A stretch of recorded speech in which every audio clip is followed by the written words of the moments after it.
नमस्कार, प्रणाम, अभिनंदन, स्वागत। दोस्तों, मैं आपकी सखी हाजिर हूँ लेकर दिल की ओपन स्टेज। दिल को ओपन करके कॉल कीजिए, अपनी फरमाइश बताइए और आज का उन्वान भी सुनिए, क्योंकि आज के जो गीत हैं बहुत सुकून देने वाले हैं आपको। क्योंकि आज मैं घर से आई हूँ अभी, और आप भी तो घर में बैठकर सुन रहे हैं सारे कार्यक्रम।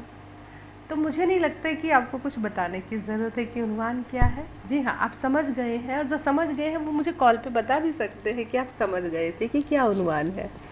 प्यार मोहब्बत के, दोस्ती के इस रिश्ते में अब इतनी आत्मीयता हो गई है कि हंसते हुए ओपनिंग करते हैं, इंतज़ार होता है आपकी कॉल्स का, आपकी बातों का, आपके किस्से कहानियों का, और जिस टॉपिक पर हम बात करते हैं उस पर आप बात सुनाते हैं। आप कुछ किस्से सुनाते हैं, कुछ हंसी मजाक होता है, कुछ ठहाके होते हैं, दिल की बातें होती हैं, क्योंकि दिल की ओपन स्टेज है।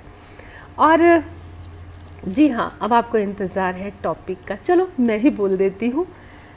आप बड़ी शांति से, सुकून के साथ घर में बैठे हैं इस वक्त और देख रहे हैं दिल की ओपन स्टेज। और घर घर तो घर है भाई। आज का उन्वान हमारा है घर।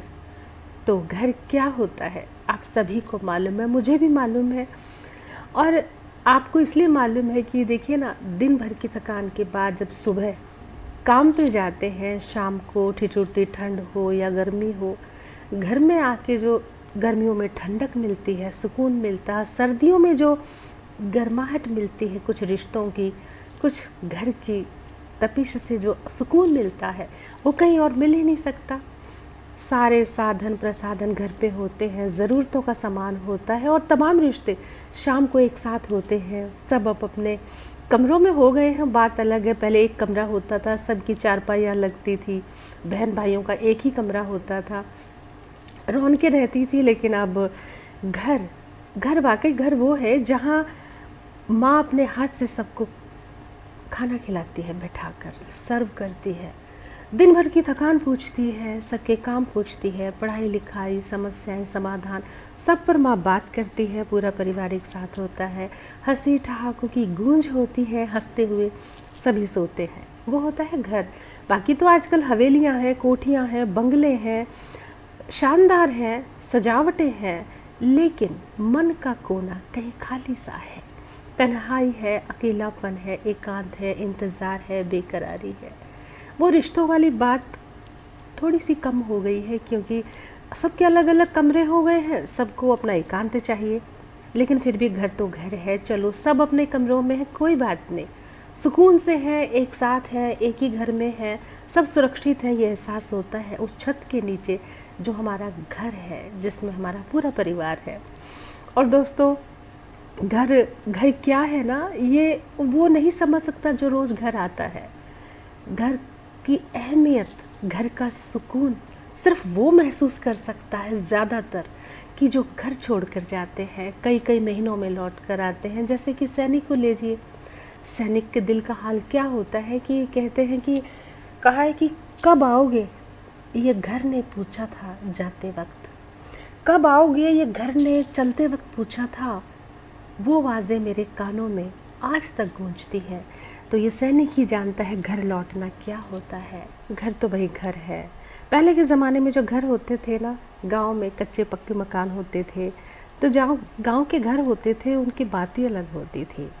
मैं तो कहती, जब हम घर से बाहर किसी काम पर निकले, अपने घर को ज़रा जी भर के निहारे, चौखट को चूमें, और फिर शाम को भी घर आके ऐसा महसूस करना चाहिए जैसे किसी मंदिर में आए हैं। फिर से अपने घर की चौखट को चूमना चाहिए जहाँ पर हम आकर फिर से लौटे हैं। बसेरा है वो हमारा।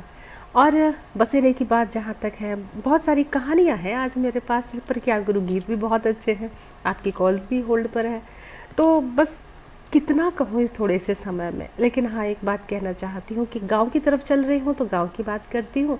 पहले जो गांव में घर होते थे तो चूल्हा चलता था, खेतों की बातें होती थी, दिन भर का सुख दुख होता था, धूप छाँव होती थी, अड़ोसी पड़ोसी बैठते थे, बुज़ुर्ग हुक्का गुड़गुड़ाते थे। और बुज़ुर्गों की अपनी एक अलग से जगह होती जहाँ सारे पुरुष बैठते थे, है ना। और घरों में जो चूल्हा जलता था तो दादी बोला करती थी कि चलते चूल्हे पे जो है ना, एक कौवे की रोटी गाय की रोटी और एक घर के आगे जो कुत्ता बैठा रहता है उसकी रोटी पहले निकलती थी, और एक रोटी पितृ देवता की निकलती थी। तो इन तमाम जो है रोटियां निकलने के बाद घर के सदस्यों की रोटी बनती थी। कहते थे चलते चूल्हे पर 4 रोटी और बन जाती है तो घर में बरकत होती है, किसी भूखे को खिलाया जाता है, अन्नदान होता है। तो इतनी तमाम बातें होती थी। तो बसता घर वही होता है जिसमें भूखे को भी रोटी मिले, किसी राहगीर को जल मिले, दूध मिले, पानी मिले, चपाती मिले, तो यानी अन्न खिलाया जाए। और आजकल तो हवेलियाँ कोठियाँ हैं, नौकर चाकर है, गिन के रोटियाँ बनती हैं कि हाँ उनकी 1 चपाती है, उनकी 2 चपाती है। और फिर खैर सभी वाकिफ़ हैं जो मैं कहना चाहती हूँ। लेकिन घर को घर बनाए, दान पुण्य भी करें, घर में बरकत रहे, गाय की रोटी निकाले, नहीं तो कौवे की निकाले, वो भी नहीं है तो कुत्ते की निकाले। तो भाई थोड़ा सा इस बहाने अन्न निकलता है, क्योंकि वो घर है, घर में श्रेय मिलता है। आश्रय जिसको हम देते हैं वो आश्रय हमें जो है संपन्न रखता है। और मैं ज्ञान दर्शन की ओर नहीं जाऊंगी, आप सभी जानकार हैं, आप सभी ज्ञान के भंडार हैं आप सभी के पास। और एक बात ज़रूर कहना चाहती हूँ कि शाम को एक दिन मार्केट में देखा, एक पेड़ पर बहुत पक्षी चहचहा रहे हैं संध्या बेला में, क्योंकि पक्षी लौट कर आए थे आसमान को पूरा छूकर। तो बड़ी चहचहाट थी। तो मैंने वो जो पेड़ के आके वो बैठता है, एक माली था वहाँ पे, मैंने पूछा कि एक बात पूछूं भैया आपसे, ये जो जितने पक्षी हैं क्या वही पक्षी होते हैं जो सुबह इस पेड़ से गए होते हैं, अलग पेड़ पे रहते हैं? कहते इस चीज़ पे तो गौर नहीं किया, पक्षी होते हैं, शाम को वापस लौटते हैं, सारे आवाज़ें करके अपनी हाज़िरी लगाते हैं, बहुत चिरचप होती है। तो मैंने कहा इसका पता लगा सकते हैं कि वही पंछी पेड़ पर हैं जो उड़ कर आए हैं, कहीं दूसरे पंछी आ गए और इस पेड़ के पंछी कहीं और जाके बैठ गए? कहती है चलो इस पर सोचता हूँ। उसने एक जाल फैलाया और 5-7 पक्षियों को पकड़ा, उस पर पेंट लगा दिया रेड कलर का उसके पंखों पर। 4-5 दिन के बाद जब मैं दोबारा मार्केट गई तो मैंने कहा भैया पता चला? कहते हाँ पता चला। जब मैंने दोबारा वो पंछियों को फिर से जाल से, उसके छोटे प्लांट था उसके उस पर बैठे, तो मैंने देखा कि वही पेंट वाले पंछी हैं जो जिन पर पेंट लगाया था, वही है जब आके बैठते हैं। तो मैंने कहा अच्छा। तो बुद्ध समझ में आई कि जो पंछी भी हैं वो भी अपने उसी पेड़ पर आकर अपने बसेरे में आते हैं, क्योंकि एक वृक्ष जो है, दरख्त जो है, उस पर वापस दिन भर पता नहीं कहाँ कहाँ दौड़ कर आते हैं, लेकिन शाम को संध्या होने पर वो भी घर लौटते हैं उसी बसेरे में जहाँ से वो सुबह गए थे।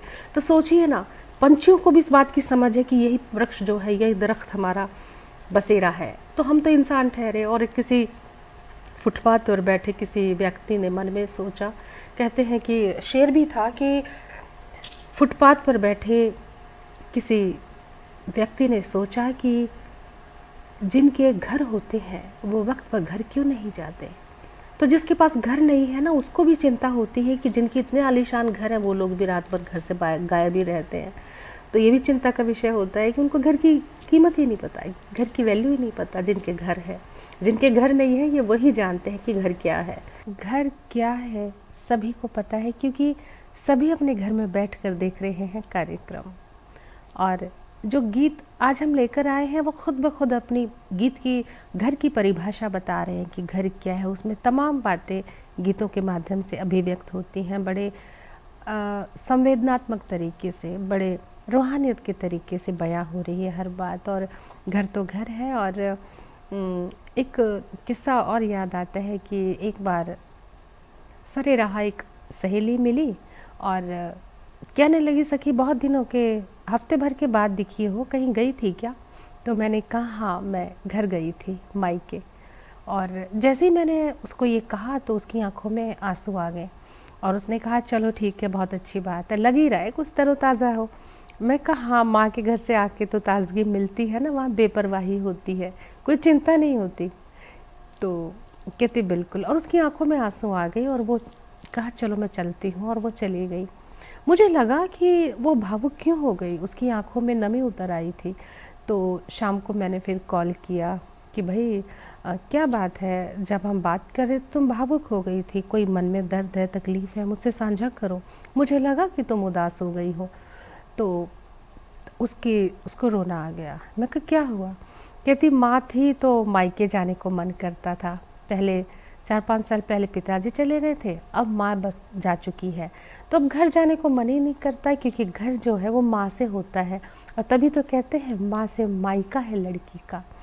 और तो मुझे ये बात को सुनकर फिर मैंने एक मुकम्मल कविता भी लिखी थी, लेकिन आज वक्त नहीं है कविता सुनाने का।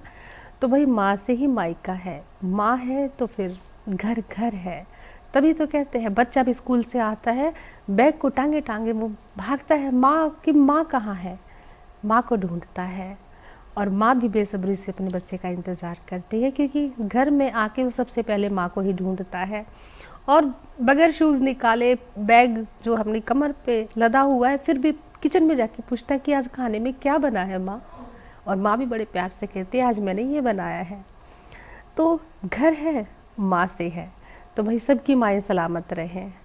और जब माँ चली जाती है उसके बाद उस घर में जब बेटी आती है तो अक्सर ये कहा जाता है बिल्कुल अपनी दादी जैसी है। ये तो नन्ही सी परी बिल्कुल अपनी दादी जैसी है। मुझे भी आपका ख्याल है जिस तरह से आपको प्रोग्राम की गरिमा को बनाए हुए हैं। क्यों भाई, आप घर बैठे इतना आनंद ले रहे हैं, तो फिर हम भी यहाँ स्टूडियो में बैठ के पूरा आनंद देने की कोशिश कर रहे हैं। कुछ संवेदनाएं हैं, कुछ भावनाएं हैं। देखिए घर जो होता था ना, घर में जो सासू माँ से बहू को संस्कार मिलते थे, उसूल होते थे थोड़े सख्त, क्योंकि सासू माँ को उनकी सासू माँ ने कुछ उसूल सिखाए थे। समय पे जाना, समय पे आना, वक्त पर खाना, वक्त पर खिलाना, ताकि वक्त पर खाकर 2 घड़ी साथ बैठ के हंस सके। तो घर के कायदे कानून होते थे और घर तभी घर होता था। घर में कुछ नियम होने भी ज़रूरी है, क्योंकि बदलते रिश्तों में घर को घर बनाने में स्त्री का बहुत अहम हाथ है कि वो शाम को सबको समय दे, सबको साथ बुलाए, साथ बैठ के खिलाए, अपने हाथ से परोसे। उसका स्वाद ही अलग है, माँ के हाथ का, बीवी के हाथ का। और दोस्तों अब ये मत कहिएगा कि भाई काम वाली खाने जो है बना रही है तो उसमें प्यार नहीं है, उसमें भी प्यार है। अगर काम वाली खाना बना रही है घर में तो कोई बात नहीं, खाना बनाने वाली बना रही है, लेकिन आप पास बैठ के आप उनकी थाली में अपने हाथ से चपाती तो रख सकते हैं, अपने हाथ से सर्व कर सकते हैं। वहाँ भी आप अपना पूरा प्यार अधिकार जता सकते हैं, और क्योंकि वो आपका घर है। और बात घर की है तो भाई देखिए, किसी आशिक ने तो कह दिया है कि घर बनाऊंगा तेरे घर के सामने।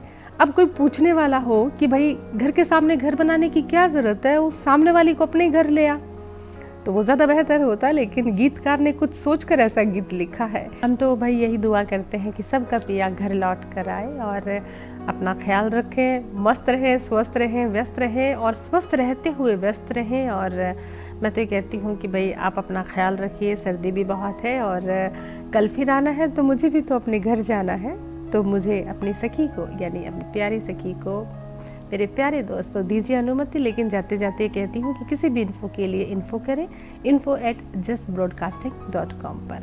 तो मुझे घर जाना है, दीजिए अनुमति, प्रणाम।